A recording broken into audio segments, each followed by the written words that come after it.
Okay okay, అందుకని హరిహర వీరమల్లు గురించి మధ్యలో చిన్న డిస్టర్బెన్స్ జరిగింది సార్.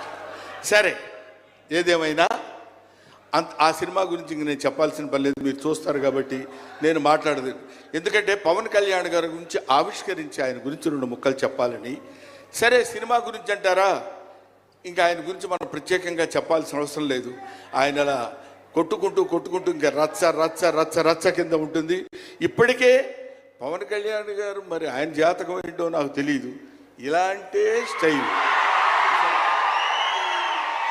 అప్పుడప్పుడు ప్యాంటు మీద ప్యాంట్ వేసుకుంటే స్టైలు. ఆయన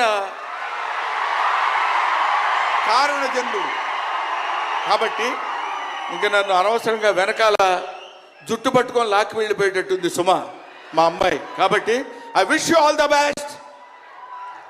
ఎప్పటికైనా మీ ఒళ్ళో తలపెట్టుకుని ఎక్కెక్కి ఏడవాలని పవన్ కళ్యాణ్ గారు. Thank you very much. మిమ్మల్ని ఇద్దరిని చూస్తే మాకు స్వామి నదికి పోలేదా సీన్ గుర్తొస్తుంది. Thank you so much Brahmanandam గారు. మనకి టైం రెస్ట్రిక్షన్స్ ఉన్నాయి కాబట్టి ఆ టైంలో క్రమశిక్షణ పాలించాలనేదే మా కోరిక.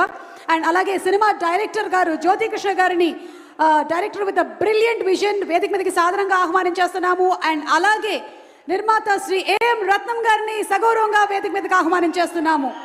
మన ఇండియన్ ఫిల్మ్స్ గర్వించేటువంటి సినిమాల్ని అందించినటువంటి నిర్మాత, కర్తవ్యం, భారతీయుడు, ఖుషి, బంగారం, ఇలా చెప్పుకుంటూ పోతే ఎన్నో బ్యూటిఫుల్ ఫిల్మ్స్ని మనకి అందించినటువంటి నిర్మాత ఏఎం రత్నం గారికి మరొక సక్సెస్ రావాలి అని మనస్ఫూర్తిగా కోరుకుంటూ డైరెక్టర్ జ్యోతి కృష్ణ గారిని అండ్ అలాగే నాన్నగారిని వేదిక మీదకి సాధారణంగా ఆహ్వానించేస్తున్నాము.